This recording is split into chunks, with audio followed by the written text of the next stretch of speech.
श्रद्धा को लेकर ही आध्यात्मिक मार्ग में प्रवेश होता है।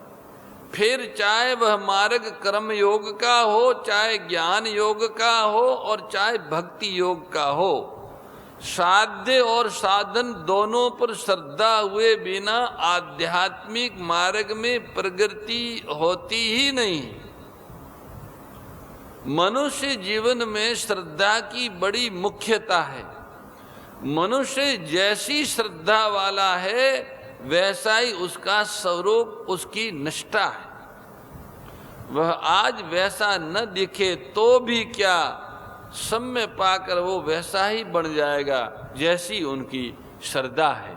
आजकल परमार्थ पथ के पथिक साधकों के लिए अपनी स्वाभाविक श्रद्धा को पहचानना बड़ा मुश्किल हो गया है। कारण कि अनेक मतांतर हो गए हैं। कोई ज्ञान की प्रधानता कहता है, कोई भक्ति की प्रधानता कहता है, कोई योग की प्रधानता कहता है।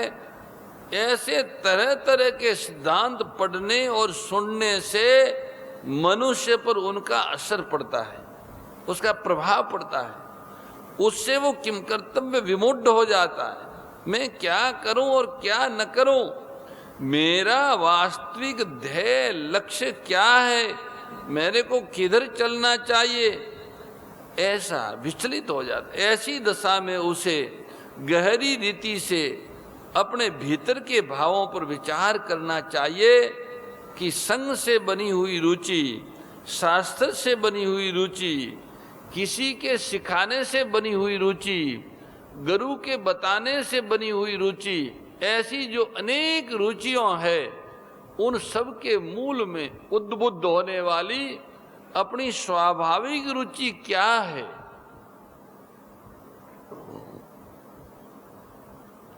वो खुद समझ सकता है उसको। मूल में सबकी स्वाभाविक रुचि ये होती है कि मैं संपूर्ण दुखों से छूट जाऊं। ये सबकी रुचि है। ये शास्त्र से, गुरु से, संग से, अन्य किसी से सिखाई हुई या सीखी हुई नहीं है। मनुष्य मात्र दुखों से छूटना चाहता है। मनुष्य मात्र सभी दुखों से छूटना चाहता है। मनुष्यों की तो छोड़िए, सभी देहधारी प्राणी दुखों से छुटकारा चाहते हैं। मनुष्य की यह स्वाभाविक रुचि है कि मैं सभी दुखों से छूट जाऊं और मुझे सदा के लिए महान सुख की प्राप्ति हो जाए। ऐसी रुचि हर एक प्राणी के भीतर रहती है। मनुष्यों में तो ये रुचि कुछ अधिक जागृत रहती है। उनमें पिछले जन्मों के जैसे संस्कार है और इस जन्म में वे जैसे माता पिता से पैदा हुए हैं, जैसे वायुमंडल में रहे हैं, जैसा परिवार, गांव, खान पान, रहन सहन रहा है, जैसी उनको शिक्षा मिली है, जैसे उनके सामने दृश्य आए जो उन्होंने आंखों से देखा है घटता हुआ, और वे जो ईश्वर की बातें, परलोक तथा पुनर्जन्म की बातें, मुक्ति और बंधन की बातें, सत्संग और कुसंग की बातें सुनते रहते हैं, उन सब का उन पर अदृश्य रूप से प्रभाव पड़ता है। उस प्रभाव से उनकी एक धारणा बनती है। उनकी सात्विकी, राजसी या तामसी जैसी प्रकृति होती है, उसी के अनुसार वे उस धारणा को पकड़ते हैं और उस धारणा के अनुसार ही उनकी रुचि मानी श्रद्धा बनती है। इसमें सात्विकी श्रद्धा परमात्मा की तरफ लगाने वाली होती है और राजसी तथा तामसी श्रद्धा संसार की तरफ ले जाने वाली होती है। श्री गीता जी में जहाँ कहीं सात्विकता का वर्णन हुआ है, वह परमात्मा की तरफ ही लगाने वाली है। अतः सात्विकी श्रद्धा पारमार्थिक हुई और राजसी तामसी श्रद्धा सांसारिक हुई। सात्विक श्रद्धा देवी संपत्ति हुई और राजसी तामसी श्रद्धा आसुरी संपत्ति हुई। देवी संपत्ति को प्रकट करने और आसुरी संपत्ति का त्याग करने के उद्देश्य से 17वां अध्याय प्रारंभ हुआ है। कारण कि कल्याण चाहने वाले मनुष्यों के लिए सात्विकी श्रद्धा ही ग्राह्य है और राजसी तामसी श्रद्धा त्याज्य है। जो मनुष्य अपना कल्याण चाहता है उसकी श्रद्धा सात्विकी होती है। जो मनुष्य इस जन्म में तथा मरने के बाद भी सुख संपत्ति स्वर्ग आदि को चाहता है उसकी श्रद्धा राजसी होती है। और जो मनुष्य पशुओं की तरह मूढ़ता पूर्वक केवल खाने पीने भोग भोगने तथा प्रमाद आलस्य निंद्रा खेल कूद चुगली बदमाशी तमाशे आदि में लगा रहता है उसकी श्रद्धा तामसी होती है। सात्विक की श्रद्धा के लिए सबसे पहली बात है परमात्मा है। शास्त्रों से संत महात्माओं से गुरुजनों से सुनकर पूज्य भाव के सहित ऐसा विश्वास हो जाए कि परमात्मा है, भगवान है और उसको प्राप्त करना है, वो है और उनको प्राप्त करना है, इसका नाम श्रद्धा है। ठीक श्रद्धा जहाँ होती है वहाँ प्रेम अपने आप प्रकट हो जाता है। कारण कि जिस परमात्मा में श्रद्धा होती है उसी परमात्मा का अंश यह जीवात्मा है। अतः श्रद्धा होते ही ये परमात्मा की तरफ खींचता है। अभी ये परमात्मा से विमुख होकर जो संसार में लगा हुआ है वह भी संसार में श्रद्धा विश्वास होने से ही है, पर ये वास्तविक श्रद्धा नहीं है, प्रत्युत श्रद्धा का दुरुपयोग है। जैसे संसार में ये रुपयों पर विशेष श्रद्धा करता है, इनसे सब कुछ मिल जाता है। ये श्रद्धा कैसे हुई? कारण कि बचपन में खाने और खेलने के पदार्थ पैसों से मिलते थे, रुपयों से मिलते थे। ऐसा देखते देखते पैसों को ही मुख्य मान लिया, रुपयों को ही मुख्य मान लिया, रुपया ही सब कुछ से ऐसा मान लिया और उसी में श्रद्धा कर ली, जिससे ये बहुत ही पतन की तरफ चला गया, अधोगति की तरफ चला गया। ये सांसारिक श्रद्धा हुई। इससे ऊंची धार्मिक श्रद्धा होती है। मैं अमुक वर्ण आश्रम आदि का हूँ, परंतु सबसे ऊंची श्रद्धा पारमार्थिक परमात्मा को लेकर है। ये ही वास्तविक श्रद्धा है और इसी से कल्याण होता है। शास्त्रों में संत महात्माओं में तत्वज्ञ जीवन मुक्तों में जो श्रद्धा होती है वह पारमार्थिक श्रद्धा होती है। सांसारिक श्रद्धा में भोग की, धार्मिक श्रद्धा में भाव की और पारमार्थिक श्रद्धा में तत्व की प्रधानता रहती है। जिनको शास्त्रों का ज्ञान नहीं है और संत महात्माओं का संग भी प्राप्त नहीं हुआ, ऐसे मनुष्यों की भी पूर्व संस्कारों के कारण पारमार्थिक श्रद्धा हो सकती है। इसकी पहचान क्या है? पहचान यह है कि ऐसे मनुष्यों के भीतर स्वाभाविक ये भाव होता है, ऐसी कोई महान चीज है जो दिखती तो नहीं है पर है अवश्य। ऐसे मनुष्यों को स्वाभाविक ही पारमार्थिक बातें बहुत अच्छी लगती हैं और वे स्वाभाविक यज्ञ दान तप तीर्थ व्रत सत्संग स्वाध्याय आदि शुभ कर्मों में लगे रहते हैं, प्रवृत्त होते हैं। यदि वे ऐसे कर्म न भी करे तो भी सात्विक आहार में स्वाभाविक रुचि होने से उनकी श्रद्धा की पहचान हो जाती है।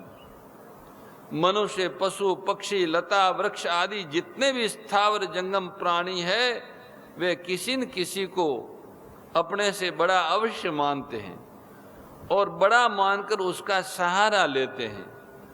मनुष्य पर जब आफत आती है तब वह किसी को अपने से बड़ा मानकर उसका सहारा लेता है। पशु पक्षी भी अपनी रक्षा चाहते हैं और भयभीत होने पर किसी का सहारा लेते हैं। लता भी किसी का सहारा लेकर ऊंची चढ़ती है। इस प्रकार जिसने किसी को बड़ा मानकर उसका सहारा लिया उसने वास्तव में ईश्वरवाद के सिद्धांत को मान लिया, स्वीकार कर लिया। अपने से बड़ा मान के उसका सहारा लेना ही ईश्वरवाद का सिद्धांत है। चाहे वह ईश्वर को माने या न माने, इसलिए आयु, विद्या, गुण, बुद्धि, योग्यता, सामर्थ्य, पद, अधिकार, ऐश्वर्य आदि में से एक एक से बड़ा देखे तो बड़पन देखते देखते देखते अंत में बड़पन की जहां समाप्ति हो वहीं पर ईश्वर है। क्योंकि बड़े से बड़ा ईश्वर है, उससे बड़ा कोई है ही नहीं। वह परमात्मा सबके पूर्वजों का भी गुरु है, क्योंकि उसका काल से अच्छेद नहीं है, वह काल की सीमा से बाहर है। योग आते जाते हैं, कल्प महाकल्प प्रलय और महाप्रलय होते हैं, सर्ग महासर्ग होते हैं, पर वो परमात्मा यूं के यूं रहते हैं। इस प्रकार प्रत्येक मनुष्य अपनी दृष्टि से किसी न किसी को बड़ा मानता है। बड़पन की ये मान्यता अपने अंतःकरण के भावों के अनुसार अलग अलग होती है। इस कारण उनकी श्रद्धा भी अलग अलग होती है। श्रद्धा अंतःकरण के अनुरूप ही होती है। धारणा, मान्यता, भावना आदि सभी अंतःकरण में रहते हैं। इसलिए अंतःकरण में सात्विक, राजस या तामस जिस गुण की प्रधानता रहती है उसी गुण के अनुसार धारणा, मान्यता आदि बनती हैं, और उस धारणा, मान्यता आदि के अनुसार ही तीन प्रकार की सात्विक, राजसी या तामसी श्रद्धा बनती है। अर्थात श्रद्धा का मूल अंतःकरण है, और अंतःकरण में बढ़ा हुआ जो गुण है सात्विक, राजसी, तामसी, उसी के अनुसार श्रद्धा बनती है। और अंतःकरण में गुणों का सर्जन, निर्माण, विकास आहार से ही होता है। आहार ही सात्विक, राजस, तामसी आदि तीन प्रकार का आहार है। जैसा आहार लेगा ऐसी उसकी श्रद्धा बनेगी। भारतवंशियों के पूर्वजों ने मनुष्य के लक्ष्य को समझकर, परमात्मा प्राप्ति के लक्ष्य को समझकर, स्वीकार करके मनुष्य का अंतःकरण सत्व प्रधान कैसे बने, इसके लिए तप किए, उपासनाएं, आराधनाएं और प्रार्थनाएं की। उन कोटि कोटि महामनीषियों, तपस्वियों, ऋषियों के तप से, त्याग से, समर्पण से हम सबको जीवन में सतोगुण बढ़ाने का स्रोत वेद लक्षणा गौ माता की प्राप्ति हुई। गौ माता से ही सात्विक आहार मिलता है। गो कृषि अन्न और गो दुग्धा अन्न से ही मनुष्य के अंतःकरण में सत्व की वृद्धि हो सकती है। सत्व की वृद्धि होने से ही उनमें सात्विक श्रद्धा उत्पन्न हो सकती है, और सात्विक श्रद्धा से ही मनुष्य का कल्याण हो सकता है।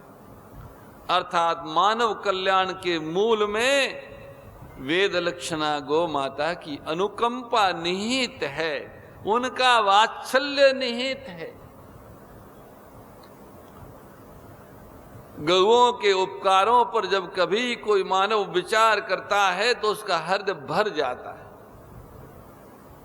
लोक में तो सभी प्राणियों को पुष्टि और आरोग्य देती ही है, पर अलौकिक जगत में भी गौ माता मानव को सात्विक श्रद्धा प्रदान करती है।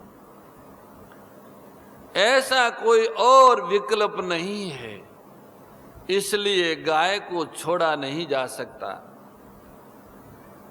वेद लक्षणा गौ माता को हमारे पूर्वजों ने छोड़ा नहीं। ये कहा कि हम भले मिट जाए पर गऊ को नहीं मिटने देंगे, क्योंकि गाय रहेगी तो हम रहेंगे, हम मिटे नहीं सकते, और गाय मिट गई तो हम रह नहीं सकते। ये तो गाय ततो वयम, गाय है तो ही हम है, अगर गाय नहीं है तो हम नहीं रहेंगे। इस बात को हमारे पूर्वजों ने समझा, स्वीकार किया, और उन्होंने सब प्रकार के उपायों से इस धरती पर वेद लक्षणा गौ माता की पूज्य भाव से सेवा शुश्रूषा करके उनका वात्सल्य गो कृषि अन्न और गो दुग्धान के रूप में प्राप्त किया, जिससे उनकी श्रद्धा सात्विक बनी रही। निरंतर अंतःकरण में सतोगुण बना रहे, उसके लिए सात्विक आहार की आवश्यकता है। उसी से श्रद्धा की भी निरंतरता आएगी और सत्य की उपलब्धि भी होगी।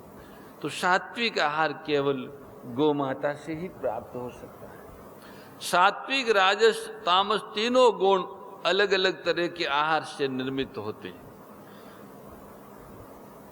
राजस और तामस आहार हमारा विषय नहीं है, इसलिए हम लोग उसका वर्णन नहीं करते।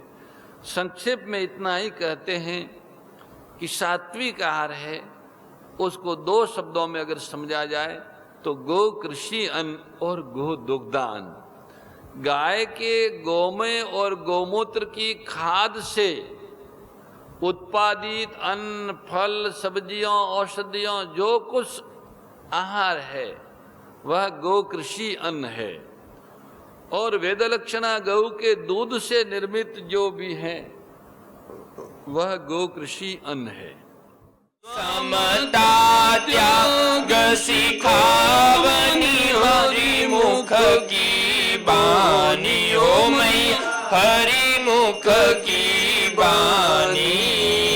सकल शास्त्र की स्वामी, सकल शास्त्र की स्वामी, श्रुतियों के रानी। ओम जय भगवद गीते।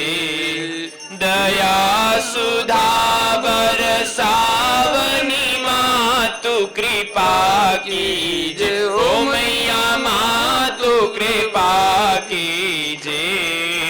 हरि पद प्रेम दान कर, प्रभु पद प्रेम दान कर, अपनो कर लीजे।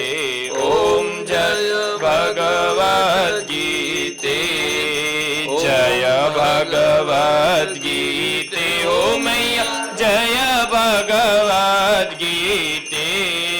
हरि कमल विहारिणी, प्रभु हिय कमल विहारिणी, सुंदर सुपुनीते। ओम जय भगवद गीते। गीता माता की जय। परम श्रद्धेय गौरीशी स्वामी श्री दत्त शरणानंद जी महाराज की प्रेरणा व मार्गदर्शन में विश्व के सबसे बड़े गौ सेवा संस्थान श्री गोधाम महातीर्थ पथमेड़ा द्वारा संरक्षित लाखों बीमार, विकलांग, वृद्ध एवं अशक्त गोवंश वेद लक्षणा गोमाता की सेवा के साथ साथ भारतीय गोवंश का संरक्षण, संपोषण, संवर्धन एवं उनसे प्राप्त पंचगव्यों का परिष्करण व विनियोग करना, घर घर गोपालन, गो अभ्यारण्य, घास चारा उत्पादन हेतु गोचर भूमि का विकास, गोपालन लोक संस्कृति के पुनर्जागरण हेतु वेद लक्षणा गो महिमा का प्रचार प्रसार करना तथा गोपालक किसानों के स्वावलंबन हेतु गो कृषि अन्न एवं गो दुग्धान का गुणवत्ता युक्त बाजार तैयार करना श्री गोधाम महातीर्थ का पावन उद्देश्य है। आप सभी दानदाता श्री गोधाम महातीर्थ पथमेड़ा द्वारा संचालित गो सेवा महाअभियान में बढ़ चढ़कर सहयोग कर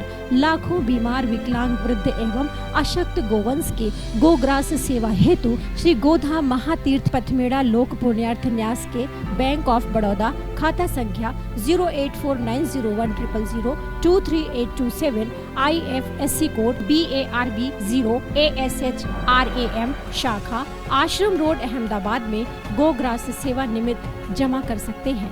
अधिक जानकारी के लिए संपर्क करें 7742093179 7665059999 7073000151।